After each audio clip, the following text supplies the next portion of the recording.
안녕하십니까. 상급과 준상급 포함한 배정한 짜풀이 34번째입니다. 34번째, 왠지 이제는 꺾어질 대로 꺾어졌죠.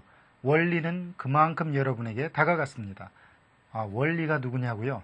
여러분 곁에 있는 논리와 원리는 친구죠. 양손과 같습니다. 그러면 양손 사용하는 방법 한자 같이 보도록 하죠. 첫 번째 글자 봅니다. 지금 첫 번째 글자 딱 보니까요. 달월 옆에 중요할 요자. 이 중요할 요자는 원래가 이게 중요하다라는 뜻이 아니었고 이것이 허리 요자였습니다. 원래가 여기 써있죠. 본래 요가 허리의 뜻이었다. 왜 그랬느냐면요. 이게 계집여고 계집여가 이게 덥다라는 뜻이 있습니다.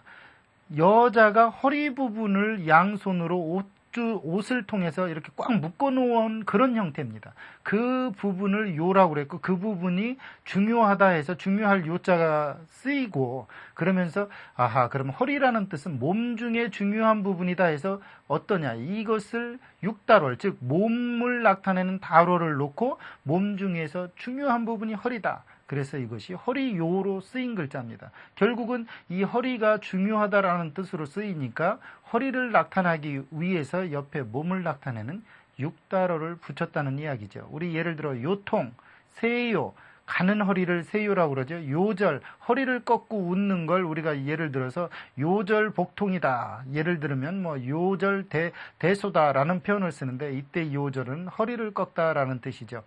결국은 무슨 이야기냐면요. 허리는 중요하다는 것을 옛날 사람은 알고 있었습니다. 여러분 허리 조심하십시오. 허리가 가장 중요하죠. 인체를 받치고 있는 가장 큰 뼈대입니다. 그래 남자들이요 집에 예를 들어 퇴근하고서 소파에 딱 기대고 있는 표정을 보면 왠지 힘이 빠집니다. 그러나 긴장한 스님들 보십시오. 허리 고추 세우죠. 허리를 딱 세운다는 이야기죠. 허리를 세우면 긴장하게 돼 있습니다. 여러분 지금 공부하고 있습니까? 허리 한번 뒤로 세워 보십시오. 바로 긴장이 되죠. 몸은 중요한 부분은 허리입니다. 다음 글자 한번 보도록 하죠. 또 어떤 글자가 있을까요? 이번 글자 같이 한번 보도록 하겠습니다. 별집 밑에 마디촌. 과연 무슨 뜻으로 쓰일까요? 즉 결국은 이것은 별이라는 뜻, 스타라는 뜻이 아니고 별자리라는 뜻이죠. 진이라는 것은 별자리입니다. 즉 별자리가 알려주는 어떤 철의 법도, 날씨죠. 농사철의 어떤 법도를 어기면 농부들에게 욕이 간다는 뜻이고요. 또 하나의 뜻은 뭐냐? 별 따라가면 욕을 당한다는 얘기죠. 요즘 말로 말하면 스타 의식을 갖게 되면 좀 욕을 당하기가 쉽다는 이야기입니다. 왜냐면요. 별은 하늘에 있기 때문에 누구나 다 금방 볼 수 있기 때문이죠. 이것이 마디촌, 즉 손에 법도 마디 또 손으로 뭘 갖는다라는 뜻이 있기 때문에 별을 잡으러 가면 욕을 당하게 돼 있습니다. 그래서 이것이 욕될 욕, 욕욕이라는 자죠. 우리 욕설하다, 곤욕을 당하다, 설욕하다. 이때 눈설이 아니고 이건 씻을 설자죠. 즉 왜냐? 욕을 씻는다가 설욕입니다. 눈이 한번 내리면 세상은 온통 하얗게 덮입니다. 이것을 하얗게 씻어냈다고 생각을 했던 거예요. 그래서 이것을 설욕한다 할 때 설은 눈설이 아니고 씻다라는, 씻어내다, 덮어주다라는 뜻으로 설로 쓰였다는 것 잊지 마십시오. 그러면 또 어떤 자가 있는지 같이 보도록 하죠. 이번 글자 하고자 할 욕자입니다. 소원을 나타내는 가능조동사죠. 같이 한번 보도록 하죠. 골짜기공 옆에 하품음. 무슨 뜻으로 하고자 할 욕이 됐을까요? 골짜기처럼 막혀있는 사리에 어두운 사람이 마치 바라는 것이 많다는 데서 이것이 바랄 욕, 욕심욕, 또 하고자 할 욕이에요. 즉 무슨 얘기냐면 이 골짜기처럼 사방이 막혀 있어요. 그리고 이것은 하품음이라고 해서 좀 어리석은 사람이나 또는 입을 벌리는 행동이죠. 즉 무슨 얘기냐? 골짜기처럼 사방이 막혀 있는 사람이 입으로든 마음속으로든 무엇을 통해서 계속 하고 싶어하고 무언가를 바란다는 얘기예요. 그래서 하고자 할 욕, 바랄 욕. 우리 욕망, 욕구 그럴 때는 하고자 할 욕 또는 바랄 욕이라는 글자가 쓰이겠습니다. 그런데요. 또 다른 욕자가 있죠. 어떤 욕자냐고요? 같이 한번 볼까요? 제가 지금 여러분한테 욕하고 있습니다. 어떤 욕인지 한번 같이 보도록 하죠. 같이 보겠습니다. 금방 배웠던 하고자 할 욕, 즉 무언가 하고자 하는 소원을 나타내는 바랄 욕자 밑에 마음심, 즉 뭐냐, 바라는 마음이 많으면 이것은 욕심이 많은 거예요. 그래서 이게 욕심욕자입니다. 결국은 바라는 마음이 많은 것이 욕심이다. 욕심욕, 우리 욕심 또 욕망할 때 쓰는 그런 글자죠. 이 세상은요, 욕심으로 덮여 있습니다. 물론 저를 포함한 모든 것이 그렇죠. 무슨 욕심이 많냐면 자기 자신을 알아가는 욕심이 많아야 되죠. 남을 알아봐야 소용이 없습니다. 행복은 내 안에 있죠. 자기 자신을 알아가십시오. 그러기 위해서 여러분이 공부를 하는 겁니다. 그것도 고전 공부를 하는 거죠. 고전이라는 것은요, 수천 년을 살아온 사람의 지혜가 농축이 되어 있습니다. 한자 그렇게 조립 형태를 취하고 있죠. 또 다른 조립 형태 어떤 자가 있는지 같이 보도록 하겠습니다. 이번 글자는요, 여러분이 가끔 쓸 수 있는 중용이다 라는 말을 쓸 때 쓰는 글자입니다. 같이 보도록 하죠. 지금 보니까 원자를 보니까 이렇게 생겼습니다. 양손에 무언가를 잡고서 그걸 물건을 사용하다, 쓸 용자가 있죠. 그래서 양손에 무엇을 잡고 있는 형태예요. 과연 이게 무슨 이야기일까요? 즉 천간경이라는 경과 쓸 용이 합쳐진 건데, 이 천간경이라는 요 글자는 원래 무슨 이야기냐면 지배해서 손으로 무엇을 하다라는 뜻을 나타낸 거예요. 그런데 그것을 고쳐서 새롭게 사용한다는 데서 이게 쓸 용, 쓰기 위해서는 마음이 떳떳해야 된다 해서 떳떳할 용자입니다. 우리 등용하다, 용렬하다, 중용할 때는 떳떳할 용, 쓸 용이라는 글자예요. 그런데 쓰다라는 뜻은 원래 이것만을 나타내서 요게 쓸 용이고 이것은 떳떳할 용으로 더 많이 쓰이죠. 그렇지만 그 어원 속에는 집 안에서 손으로 무언가를 잡고 있던 물건을 새롭게 개발을 해서 연구를 해서 사용하는 겁니다. 그래서 이 글자 안에 원래 사용하다라는 뜻이 있고요. 그러기 위해서는 마음이 떳떳해야 된다. 그렇죠. 내가 남의 물건 갖다 쓰면 떳떳하지가 않잖아요. 자기가 만들어서 사용하는 자급자족의 형태를 취하고 있는 그런 글자가 되겠습니다. 또 다른 글자 만나볼까요? 이번 글자 또입니다. 과연 어떻게 만들어졌는지 같이 보도록 하죠. 이렇게 만들어졌습니다. 아이들한테 이렇게 이야기하면요, 이게 쇠스랑이냐 포크냐 그래요. 사실은 어떻게 만들어집니까? 그렇죠. 손으로 이렇게 오른손으로 이렇게 손가락과 손목과 오른손의 손가락으로 무언가를 잡으려고 하는 형태, 그것이 이렇게 바뀌었죠. 즉 오른손은 일을 하고 또 한다 해서 또로 쓰이고, 이 글자는 이 안에 손도 들어가 있어요. 그래서 버두도 이게 손과 손을 마주 잡은 형태죠. 우중지, 또 무엇을 거듭하다라는 뜻이고, 우생일진, 이게 무슨 이야기? 이미 진나라가 있는데 또 하나의 진나라가 있다. 즉 뒷북치는 사람들 얘기죠. 내가 무슨 일을 열심히 해놨는데 갑자기 들어오죠. 야, 무슨 일 하자. 그러면 갑자기 쳐다보면서 무슨 눈으로 봅니까? 네, 왕따 눈으로 보죠. 이것을 옛날에는 뭐라고 그랬습니까? 우생일진이라. 이미 진나라가 있는데 또 하나의 진나라를 생기게 한다 해서 우생일진이다 할 때 또 우자를 쓴다는 얘기죠. 그러면 또 어떤 자가 있는지 같이 한번 보도록 하죠. 이번 글자는요, 여러분에게 어떤 식으로 다가갈는지 한번 조심스럽게 살펴봐야 하는 자입니다. 왜냐고요? 어원보다는 어조사로 쓰이기 때문에 그렇습니다. 같이 한번 볼까요? 지금 보면 어원에는 이렇게 생겼습니다. 이게 도대체 무슨 얘기입니까? 참 곤란하죠. 어떤 장애로 인해서 하늘과 땅처럼 뭔가 막혀있는 그런 곳에 호흡이 갈고리로 이어준다는 얘기예요. 즉 하늘과 땅처럼 뭔가 갈고리로 이어주는 형태로 쓰였다는 이야기죠. 그러다가 나중에 이것은 그 탄식하는, 좀 막혀있던 호흡이 뻥 터지는 것처럼 탄식하는 소리가 새 나온다 해서 이것이 탄식할 우로 쓰였다가 나중에는 어조사로 쓰입니다. 방향이나 처소를 나타내는 어조사로 쓰이죠. 우금, 우귀 할 때 쓰는 그런 글자입니다. 어조사가 뭐냐? 어조사만 알면 여러분이 굉장한 수준에 올라갔다고 보면 됩니다. 영어로 말하면 전치사, 후치사나 종결사처럼요, 무언가 체원, 소위 말하면 동사, 명사, 형용사, 여러분이 갖고 있는 체원이나 용언이 있죠. 용언을 딴 말로 말하면 동사, 형용사, 지정사고요. 체원은 명사, 대명사, 수사를 이룹니다. 그 앞에 왔을 땐 전치사고 그 뒤에 왔을 땐 후치사죠. 그럴 때 쓰는 말과 말을 도와주는 품사를 어조사라고 합니다. 그때 쓰이는 글자라는 이야기죠. 그러면 또 다른 글자 한번 만나보도록 하죠. 이번 글자는 좀 허물이 있다라고 할 때 쓰는 자입니다. 같이 한번 볼까요? 원래는 요점이 없는 요것은 본래 절름발이 왕이라는 글자입니다. 다리를 쩔뚝쩔뚝 저는 절름발이를 이야기하고요.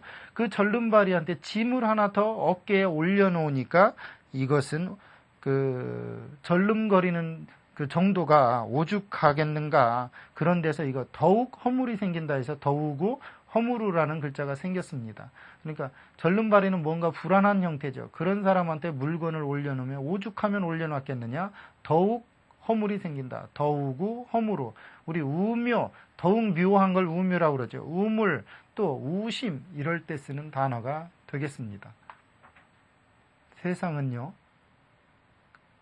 가중돼서 아름다운 게 있고 가중돼서 나쁜 게 있죠. 가중돼서 아름다운 것은 사랑이고요. 가중돼서 나쁜 것은 허물입니다. 여러분 허물 벗으십시오. 네, 열심히 습진 벗기지 마시고요. 허물 벗으란 이야기는 뭐냐? 자기 자신을 찾아가라는 이야기죠. 그러면 또 다른 글자 만나보도록 하겠습니다. 이번 글자 어떤 글자가 될까요? 같이 한번 보죠. 이것은 어조사 우가 들었네요. 같이 보도록 하겠습니다. 집을 나타내는 운면과 어조사 우. 과연 이게 무슨 자일까요? 이 글자는 여러분이 집 우로 외우고 있지만 사람이 사는 집을 우라고 하지는 않습니다. 즉 무슨 얘기냐? 하늘과 땅처럼 막혀있던 것을 뻥 뚫어주는 듯한 지붕, 그것은 뭐냐? 하늘이다 해서 하늘호자로 쓰이고, 또 하나 하늘이 땅을 덮고 연결하는 지붕이라는 데서 하늘을 나타내기도 하고 천지사방을 나타내는 지부입니다. 집은 집인데 무슨 집이냐? 천지사방을 나타내는, 즉 좌우의 수평적인 개념의 어떤 공간 개념을 이 우라고 한다는 얘기예요. 그런데 주 할 때, 이 우주 할 때 주도 집주죠. 이 주는 무슨 주냐? 왕고래금이라 해서 시간적인 개념입니다. 이것이 공간적인 개념의 집이라면 이 주는 왕고래금, 시간적인 개념입니다. 즉 통시성을 갖는다는 얘기죠. 시간을 갖고 이것은 그 시간 속에 머물러 있는 공간 형태. 그래서 두 가지 다 우주라고 하지만 이것은 사실은 집은 집인데 사람이 사는 집이지만 굉장히 큰 사람을 덮고 있는 하늘과 같은 집을 이야기한다. 그렇게 이해하면 되겠죠. 운해 이럴 때 쓰는 자입니다. 그러니까 집가, 집택, 지복, 집실, 집방 수많은 자가 있어요. 그러나 집우와 집주는 결국 하우스라는 또는 필딩이라는 뜻이 아니고 스페이스, 즉 좀 공간적이고 좀 우주적인 개념이 있다. 이렇게 이해하면 되고요. 또 시간 개념이 있다라고 생각을 하면 충분히 이해가 됐을 겁니다. 집우는 천지사방, 즉 공간 개념이고요. 집주는 왕고래금, 시간적인 개념이다. 옛날과 앞으로 올 미래의 시간적인 개념이다. 상하 수직 개념, 즉 경도와 위도가 만나는 것처럼 가로와 세로의 개념을 다 합쳐진 집, 그것이 우주라는 이야기죠. 그래서 지부와 집주는 사람 이름에는 넣으면서도 우리가 사는 집을 우주라고는 하지 않습니다. 또 다른 글자 한번 만나보도록 하죠. 네, 이번 글자는 깃우자입니다. 같이 볼까요? 이것은 새가 여기 있다면 양쪽 날개의 깃털의 모양을 본다는 거죠. 이쪽 날개, 이쪽 날개. 그래서 이게 깃우자예요. 깃털우자. 예를 들어 우모, 또 불우, 우객. 이 우객은 깃털 날린 손이니까 뭐예요? 지금 말로 말하면 신선이죠. 천사를 이야기하겠죠. 그 천사가 등에 날개가 있잖아요. 우객은 한자로 순수한 좀 재밌는 표현으로 천사라는 뜻을 우객이라고 할 수 있겠죠. 세상은요, 악이 존재하는 게 아니고 선이 존재한다고 믿습니다. 그것이 성선설이죠. 저는 성선설을 믿고 싶습니다. 왜냐하면 또 다른 사람 속에 선이 있다고 믿어주지 않는다면 그 사람을 만날 때 얼마나 고통스럽겠습니까? 나를 누군가가 그렇게 받아들인다면 얼마나 고통스럽겠습니까? 이 우객은요, 눈에 보이지 않는 천사죠. 여러분들 모두가 천사입니다. 같이 한번 또 다른 글자 한번 만나보도록 하죠. 왜 천사라고 그랬느냐면요. 천사의 특징은 하나죠. 믿는다는 겁니다. 여러분은 공부하는 데 있어 믿고 하십시오. 무언가 보답이 있을 거라고 믿기보다는 내가 하고 있는 공부 속에서 원리와 논리가 또 다른 나의 자신감과 해방을 시켜줄 걸 믿으십시오. 세상은요, 돌을 닦는 경우가 많습니다. 제가 이렇게 길거리를 걸어 다니면요, 꼭 남녀나 이런 사람들이 저를 딱 보고서 제 앞에서 이렇게 묻습니다. 혹시 돌을 믿으세요? 그래요. 제가 뭐 돌을 믿게 생겼는지 모르겠지만 어쨌든 돌을 믿습니까? 그래요. 세상에 돌을 안 믿는 사람이 어디 있습니까? 도의 이름은 제각각이죠. 성경, 불경, 예를 들면 유교, 경전, 수많은 거죠. 그렇지만 그 이름은 다르지만 도는 하나입니다. 그렇잖아요. 도를 안 믿는 사람은 없어요. 만약 안 믿는다면 여러분 효도 받을 수 없습니다. 나중에. 도리가 없잖아요. 그렇죠? 그러니까 여러분 도를 믿으십시오. 그러면서 자신을 회복하라는 이야기죠. 또 어떤 자가 있는지 지금 같이 보겠습니다. 사람인 변 옆에 이게 긴 꼬리 원숭이 우자입니다. 원숭이 우자예요, 이게. 그러니까 이게 아마 꼬리 모양이었고 이게 원숭이 얼굴이겠죠. 어쨌든 이게 원숭이 우라는 것만 알면 옆에 사람인입니다. 즉 무슨 이야기냐? 이야기가 재밌는 그런 글자죠. 즉 무슨 이야기냐면요. 원숭이는 사람을 닮았다는 데서 이것은 우연이다 해서 우연우, 또 나처럼 어떤 사람의 원숭이처럼 짝이 되는 사람이다 해서 이것을 배피루 또는 우연우, 사람이 원숭이를 닮았든 원숭이가 사람을 닮았든 중요한 것은 우연이고요. 그 우연은 필연으로 만나게 됩니다. 그래서 이게 배피루죠. 그래서 우리 보니까 우발적이다, 또 배우자, 또 우상할 때 전부 이것이 우연우자입니다. 우발, 우연히 일어난 게 우발이죠. 배우자, 그때는 짝을 만나는 것이 배우자고요. 우상, 무언가 우연히 섬기는 형태가 우상이 됩니다. 중요한 거는요, 원숭이는 우리에게 수많은 이야기거리를 제공합니다. 왜냐하면 가장 사람을 많이 닮았다고 그러죠. 사실은요, 제가 바나나를 들고 있으면 아이들이 그럽니다. 자기는 타잔이라고 그래요. 사람만큼 원숭이를 닮고 또 원숭이가 사람을 가장 많이 닮았다는 건 우연이 아니라는 얘기죠. 그래서 우연은 꼭 필연을 가장합니다. 또 필연은 꼭 우연을 가장하죠. 왜냐면요, 뒤돌아보십시오. 여러분이 만난 수많은 사람들 우연 속에 필연적이고 필연적인 속에 우연입니다. 살아가는 게 우연과 필연의 연속선상에 있죠. 공부 우연히 했습니까? 필연적으로 했습니까? 우연히 1등도 합니다. 또 다른 글자 만나보도록 하죠. 네, 이번 글자도요, 원숭이 우라는 글자가 또 들어갔습니다. 같이 한번 볼까요? 원숭이 우 밑에 마음심, 원숭이 같은 마음. 왜 원숭이 같은 마음이라고 했을까요? 이게 어리석을 우인데 왜 어리석을 우냐면 조삼모사라는 이야기가 있죠. 원숭이가요, 원숭이 여러 마리를 기르는 어떤 관리사가 있었대요. 아침에 바나나를 3개 주고 저녁에 4개를 주니까 원숭이들이 데모를 하더랍니다. 그래서 아침에 4개 주고 저녁에 3개를 주니까 막 박수를 치며 좋아하더래요. 당장 4개니까. 그러니까 원숭이 같은 마음은 어리석다라는 뜻을 이렇게 그런 당시의 우화 속에서 만들어낸 겁니다. 참으로 조화로운 이야기죠. 우롱하다, 우매하다라고 쓸 때 그렇게 된 겁니다.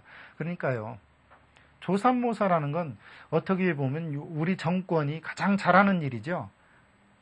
어느 날부턴가 실력을 앞세워서 연봉제를 만들어 놓습니다. 그렇죠? 당장 보면은요, 참 좋은 조건 같기도 하지만 이것이 얼마나 조삼모사인지 몰라요. 정권이 제출하는 수많은 안건이 조삼모사다 보니까 일반 백성들이 속아가는 경우도 있고요. 이제는 염증이 날 때도 됐죠. 이제 조삼모사는 그만할 일입니다. 어리석음은 벗어던질 때도 됐죠. 또 다른 글자 만나보도록 하죠. 네, 이번 글자는요, 근심우자입니다. 근심은요, 늘 머리와 마음속에 있습니다. 같이 볼까요? 이것은 머리 부분을 나타내고 이건 머릿속에 덮여 있는 거죠. 즉 머리와 마음 속에 덮여 있는 어떤 꺼리 때문에 천천히 걷게 되는 것, 그것은 근심거리 때문에 그래요. 즉 무슨 이야기냐면요. 머릿속에 근심거리가 많아가지고서 발걸음이 무겁다는 데서 이것은 근심이다 해서 근심우, 근심할 우자입니다. 우리 우려가 있다, 또 우수해졌다. 이 근심우, 근심수죠. 가을에 대부분 그런 분위기가 난다고 그래요. 우수해졌는다고 그러죠. 중요한 건 머리와 마음속에 갖는 꺼리, 그것이 근심입니다. 근심은요, 머리로 해서 가슴으로 오죠. 가슴으로 해서 머리로 가는 경우는 거의 천재적인 경우고요. 머리에서 가슴으로 내려옵니다. 여러분, 머리에서 오는 생각이요, 조심하십시오. 그것은 대부분 마음을 괴롭힙니다. 또 다른 글자 한번 만나보도록 하겠습니다. 이를 운이라는 글자입니다. 영어로 얘기하면 say that이라는 say라는 말이 있죠. 그 say라는 말을 과연 한자에서는 어떻게 말할 수 있을까? 같이 한번 보도록 하죠. 원래 이 글자는요, 본래는 구름 문자의 그 원자였습니다. 구름의 어떤 떠다니는 구름송이의 모양이었다가 이것이 이를 운이라는 뜻으로 쓰이자 구름운은 그 위에 비우를 놨어요. 비 온다고 일러주는 게 구름이다 해서 구름운은 그렇게 만들어지고 이것은 이를 운으로만 쓰였죠. 구름은 징조를 일러줘요. 그래서 이게 이를 운으로 쓰인 겁니다. 운, 위, 운. 예를 들어 세상에서 징조를 모르는 건 사람만큼 모르는 그 미물이 없대요. 풀도 자연이 돌아가는 징조를 알고 개미는 비가 올 징조를 압니다. 근데 사람은 뉴스에서 기상대에서 내일 비가 온다고 해도 우산을 안 들고 가요. 무슨 얘기죠? 무언가 구름은 이야기해 줍니다. 징조를 일러줘요. 그래서 이를 운으로 쓰였다는 이야기죠. 한자 이처럼 과학적입니다. 또 다른 글자 한번 같이 보도록 하겠습니다. 네, 이번 글자는요, 이번 시간의 마지막 글자죠. 과연 어떻게 만들어졌는지 같이 보도록 하겠습니다. 이것은 소리음이고 이건 원래 관원원, 인원원이란 자지만 원래는 여기에서 나타내기 위한 글자는 둥글다라는 뜻을 나타내기 위한 글자입니다. 즉 무슨 얘기냐? 소리가 둥글고 고르게 잘 어울린다는 데서 이건 운치가 있다 해서 운치운, 운운자, 그리고 화할 운자로 쓰이는 겁니다. 우리 운율, 운치가 있다, 아분은 한자에서 끝자를 맞추는 그런 것을 아분이라고 그러죠. 이때 운은 소리 중에서 둥글둥글하게 무언가 운치가 나는 그 소리다. 그것은 운운이었다라고 해서 이것이 운치운, 운운이라는 글자가 된 겁니다. 사람 말은요, 둥글게 할수록 멀리 볼 수 있습니다. 날카롭게 할수록 가슴 아프게 하는 일이 많죠. 여러분, 둥글게 하십시오. 운치가 있게 이야기하십시오. 오늘 강의 여기까지입니다. 감사합니다.